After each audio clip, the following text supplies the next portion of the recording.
తల్లిదండ్రులు కూడా కోరేది ఏంటంటే పిల్లల్ని బాగా చదివించాలి, చదువుకునే అవకాశాలు మీరు ఇవ్వండి. ప్రభుత్వం ఉంది, పిల్లల వెనకాల మేము నిలబడతాం. ఫీ రీంబర్స్మెంట్ ఉంది, పీజీ ఫీ రీంబర్స్మెంట్ తీసుకొస్తున్నాం.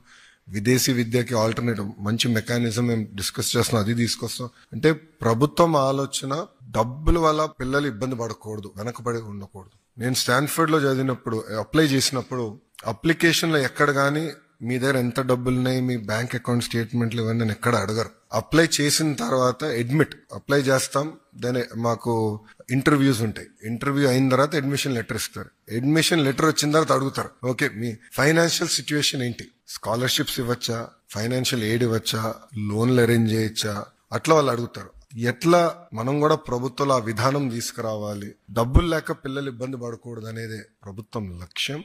గడిచిన కొన్ని సంవత్సరాలు విద్య ఒక రకంగా నడిచినా మళ్ళీ దాన్ని ట్యూన్ చేసి సరైన దారులు పెట్టే బాధ్యత ప్రభుత్వం తీసుకుంది. తల్లిదండ్రులకు ఎలాంటి ఇబ్బంది లేకుండా చేయాలనేదే ప్రభుత్వం నిర్ణయం. దానికి మన ప్రభుత్వం కట్టుబడి ఉంది.